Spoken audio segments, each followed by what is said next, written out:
Hello there, this is the World News at 12 on Voice of the People, 90.3 FM. My name is Chioma Innocent and these are the top stories. Midnight downpour causes flood and traffic in Lagos. Southeast senators to meet Attorney General on Nnamdi Kanu. Lawmakers advocate review of Oros report, and the federal government threatens jail term for whistleblowers. On the foreign scene, deadly hurricane tears Caribbean apart. Details now. Thank you for staying with us. The news at 12 begins with a midnight downpour leaving the Iyano-Woro-Olokpomeji area, leading to the third mainland bridge utterly flooded. The flood has rendered the road almost impassable, causing gridlock and discomfort for commuters. With the downpour, workers in the nation's commercial capital have struggled to get to their various workplaces. The Iyano-Woro-Olokpomeji areas leading to the third mainland bridge this morning is completely flooded, causing heavy traffic that extends to Alagbere. Meanwhile, senators from the Southeast region will today hold a crucial parley with the Attorney General of the Federation, AGF, and Minister of Justice, Lateef Fagbemi, to make a case for Nnamdi Kanu's release. The senators billed to be led on the visit by Senator Enyinnaya Abaribe are expected to convey their plea for Kanu's release to President Bola Tinubu through the AGF. Sources close to the senators told journalists that the meeting is a follow-up to an earlier request made by about 50 House of Reps members seeking forgiveness for Kanu. You will recall that on June 23, about 50 members of the House of Representatives had begged President Bola Tinubu to order the release of Nnamdi Kanu. The federal lawmakers, who identified themselves as concerned federal lawmakers for peace and security in the Southeast, urged the president to direct the AGF to invoke Section 174 of the 1999 Constitution to terminate criminal charges against Kanu and to have him released. The House of Representatives Special Ad Hoc Committee on the Restructuring of Government Agencies and Commissions has said that the suggestions outlined in the Steve Oros report must be reviewed to ensure that they align with the Nigerian government structure and the current realities. The report, which was presented to the federal government in 2012, aims to reduce the expenses associated with governance by consolidating, abolishing and relocating certain government departments and agencies. The report on public sector reforms identified a total of 541 statutory and non-statutory federal government parastatals, commissions and agencies. You will recall that during the Federal Executive Council meeting on February 26, 2024, chaired by President Bola Tinubu, the implementation of the report was approved to minimize the cost of governance, as confirmed by the Minister of Information and National Orientation, Mohammed Idris. However, while addressing journalists on Tuesday at the National Assembly complex in Abuja, the RAPS Ad Hoc Committee Chairman Isiaka Ayokunle defended the necessity of reviewing the Orosanye report. In the meantime, the federal government has threatened to jail government employees who leak official documents, a move that could deter whistleblowers from exposing wrongdoings within the government. Secretary to the Government of the Federation, George Akume, on Tuesday warned that unauthorized disclosure or leakage of official documents which can negatively impact the country is a punishable offense. Journalists and civil society organizations sometimes rely on such leaks to expose corruption and wrongdoings within the government. Mr. Akume spoke at a workshop organized by the Bureau for Public Service Reforms in collaboration with the Office of the Government of the Federation. Represented by the Permanent Secretary in the Office of the SGF, Nnamdi Mberi, Mr. Akume said the unauthorized leakage of a sensitive official document constitutes a felony and there is no defense for such either in the Constitution or the Freedom of Information Act.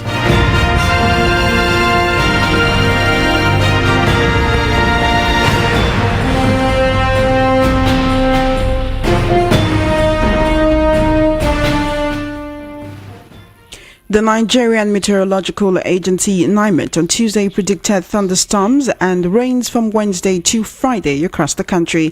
NIMET in its weather outlook predicted morning thunderstorms today over parts of Jigawa, Kano, Katsina, Sokoto, Kebbi, Zamfara, Taraba and Adamawa State.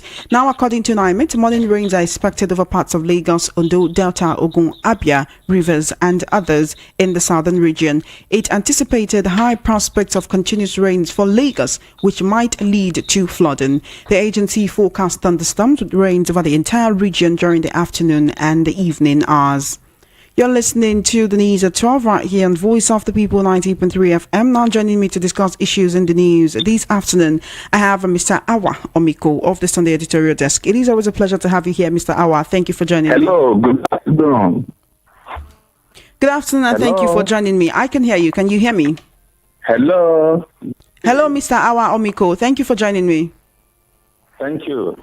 All right, let's begin with issues in the news this afternoon. We have Southeast senators meeting with the Attorney General of the Federation to speak to the president on behalf of Nnamdi Kanu and maybe finally secure his release. Now, we do know that about a week ago, about 50 members of the House of Reps had come together as the concerned federal lawmakers for peace and security in the Southeast to demand and defend Nnamdi Kanu's release. They're asking the AGF to invoke Section 174 of the 1999 Constitution in order to terminate any criminal charges against Kanu and to have him released. We also know that Southeast governors met yesterday, and this was part of their agenda. Yes, it's a very welcome.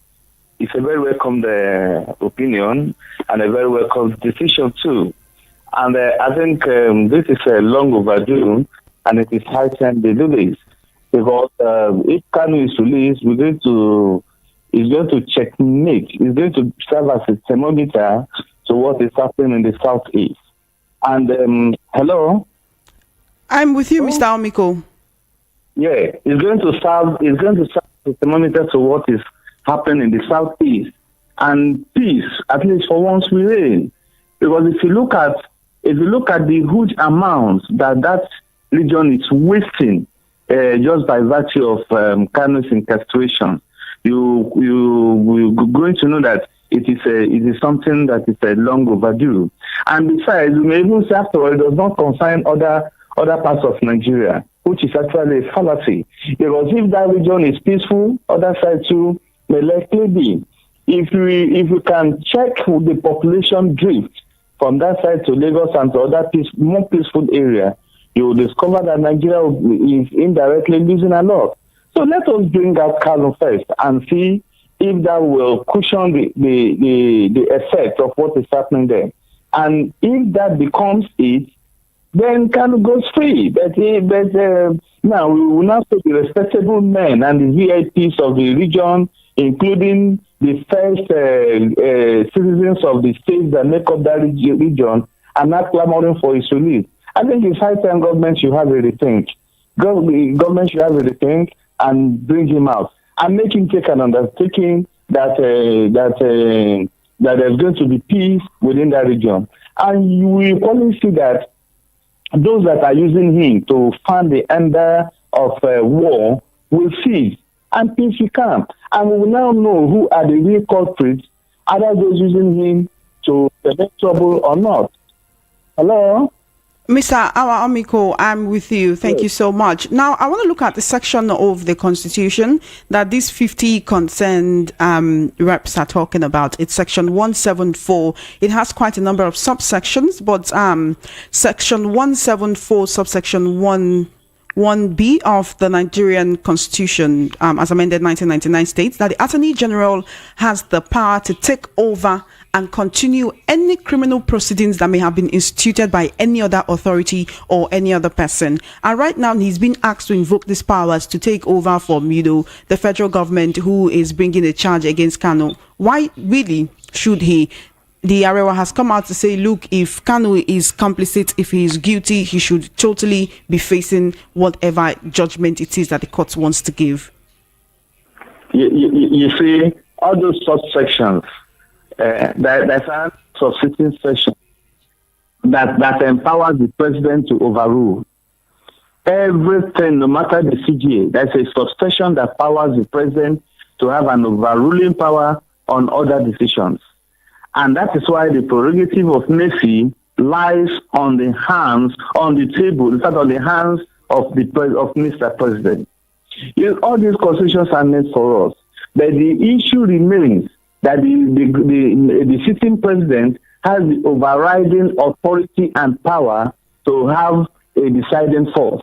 And that is why he is the person whose power of prerogative of mercy and death lies on his table. So if the sanctions is to see, let it be so, and so shall it be.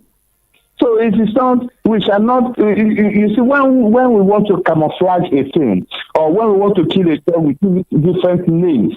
But if this intention is still right, and the Nigerian state, I'm not using the Nigerian nation, I said the Nigerian state wants Kanu to be released.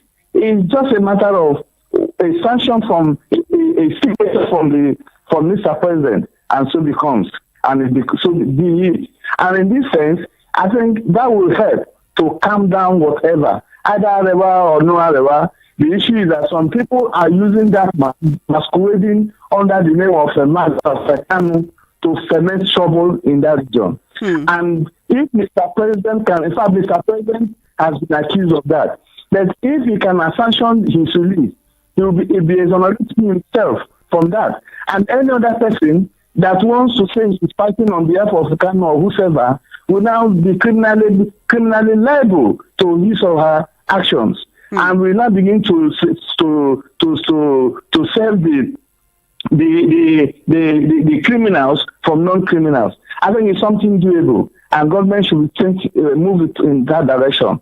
It's something doable, and that will bring a lot of peace and even economic stability within that region. Do you know how much that region is using in billions of dollars, not even naira? And that goes to say it's a very big money to this country.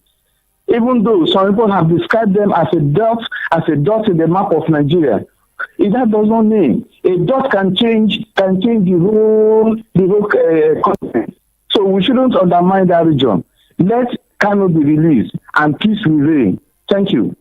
Thank you, Mr. Awamiko. Let's move on. Some lawmakers are advocating for the review of the Oros report. Now, the House of Reps Special Ad Hoc Committee on the Restructuring of Government Agencies has come out to say that report needs to be reviewed in light of current realities. And the question is, what does that even mean? We know that the Oros report, which was presented to the federal government in 2012, has recommended that 29 government agencies should be merged, while about 8 parastatals should be integrated into other agencies. It's at the end of the day, what this report is advocating for is a cut in the cost of governance. So when they say they want to review it in order for it to reflect the current realities, what does that even mean? Does it mean that there will be additions and subtractions? Does it mean that we will not see a cut in the cost of governance anytime soon?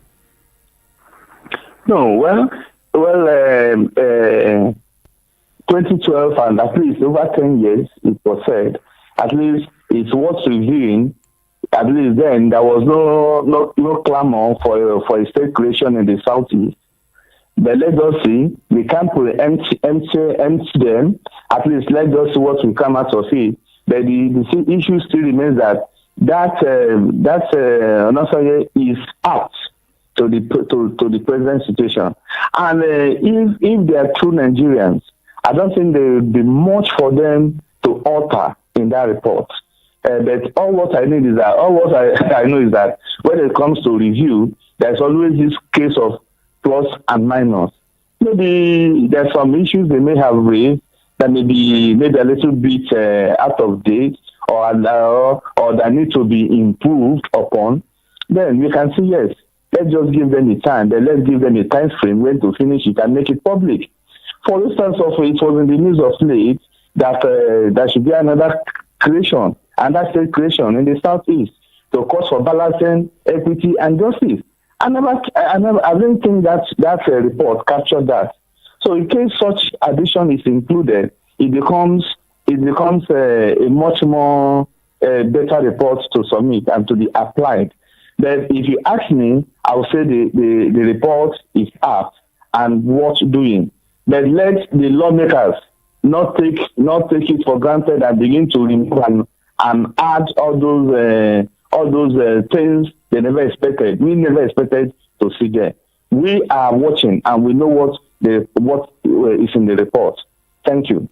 Mr. Awamiko, would you say this is just an excuse to actually not implement that report anytime soon? And that's why I asked the question. When they say it needs to be reviewed to reflect the current realities, the current reality is that many Nigerians cannot afford the basics. The current reality is that it's rain today and Lagos is flooded. The current reality is that the cost of living keeps climbing up every day and inflation is killing Nigerians. So the review, would it be positive How would it help the lives of the common man? It's going to be a positive one, and it's not going to be a cure panacea. It's not going to be a cure or panacea. It's going to be the issue of the issue of economic challenges and other things, and cost of living and every other thing has to do with our own physical and industrial policies.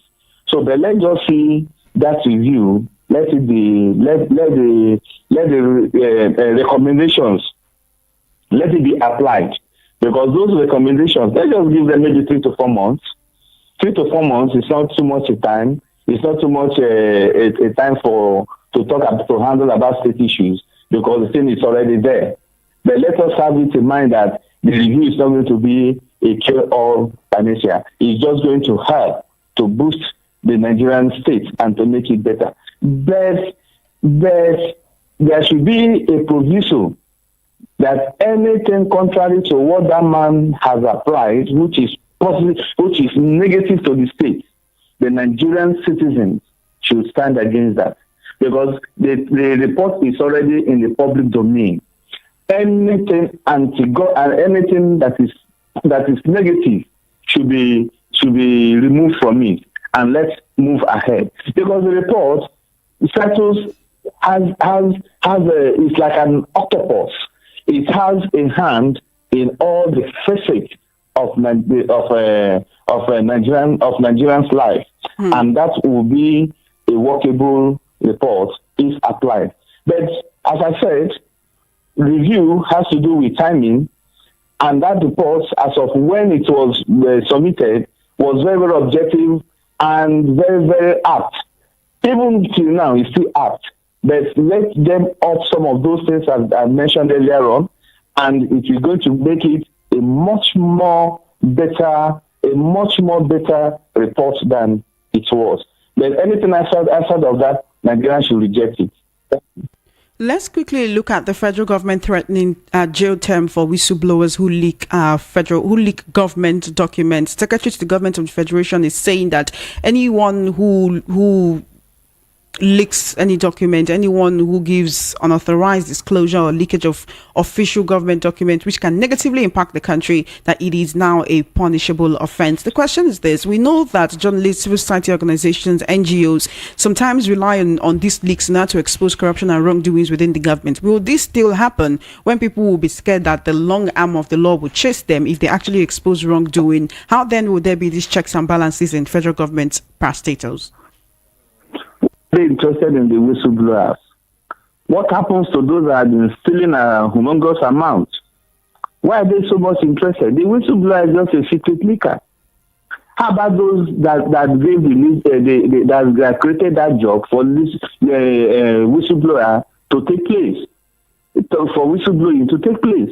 Look, we should be mindful at times. I just laugh at the situation. We should be mindful at what we present to the Nigerian public. At times, some of these lawmakers give us the impression that there's nothing much for them to discuss. That is exactly what the impression they're giving to us. And you say a whole life death sentence. Do you know what I mean? But yet, how about those that are killing us, stealing huge amounts? Have we ever given them death sentence? How about those that are causing money used for development? They put it into their personal pocket. Have you ever thought about that? How about those that we are giving money to go and purchase arms for our military, for our own security, and today nothing comes out of it? Have you ever thought of that? Don't you see those people as the greatest killers? Don't you know? Do you know the effect, the ripple effect of what such killings have been doing into the public and into the lives of Nigerians? Today we are crying of hardship. How about those milking oil? What have you done to them? Look, that issue of whistleblowers serving their sentence should be a mirage. Let it die on arrival. They shouldn't talk about it. Let them go back and me. If you say we've had false reporting, false news, false information, fake news, and all that, are those things not enough? Why must he be so about whistleblowers? Let the whistleblowers continue. At least they are helping to unravel and reveal to us what government officials, our number one servants, are doing to those they're supposed to be serving. They shouldn't be killed. The Secretary to the Government of the Federation is saying that there's no defense for it, that in fact it now constitutes a felony, either in the Constitution or in the Freedom of Information Act, that there is no defense for it. Should we then fold our hands and watch corruption fester in government institutions? Do you know the greatest felony? Do you know the greatest felony of this is stealing what belongs to everybody? And destroying government property, which is arson. Have you not seen some of them who put fire in government building and destroy things, and yet the report does not come to public domain? No, that shouldn't be. That shouldn't be at all. We should rather give such a death sentence to those sabotaging this economy. Is there another thing greater than sabotaging the economy? Do you know what it means when you sabotage the economy of a whole state? That shouldn't be. Let them go back, rethink that law, and then represent it to the government. If you had told me if you pass false information, you leave it at the desk of false information, not at the desk of death. That's a passage to continue to perpetuate the evil deeds and even the corruption, stealing the government, the citizens' money, and even pauperizing the people the more, and we should not be allowed.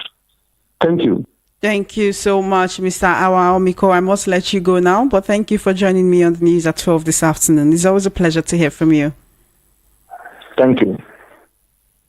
You're listening to the news at 12 right here on Voice of the People 90.3 FM. We'll take a short break and return with news on the foreign scene. Do stay with us.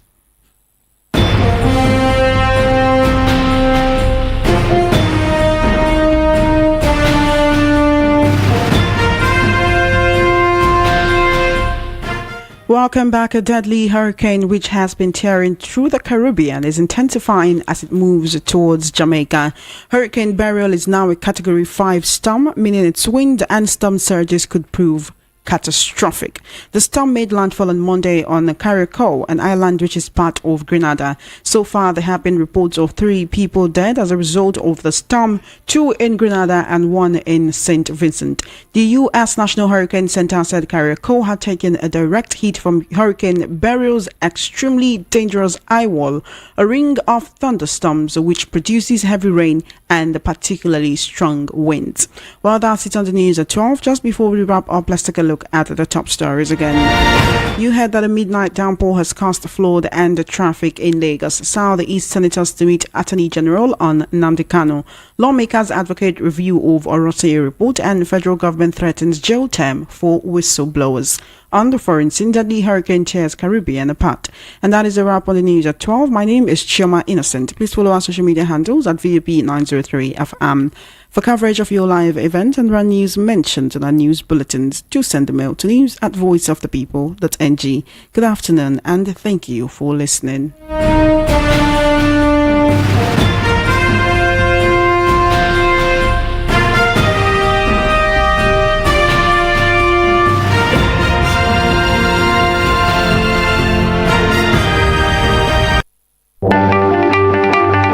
This is the station that gives you a voice.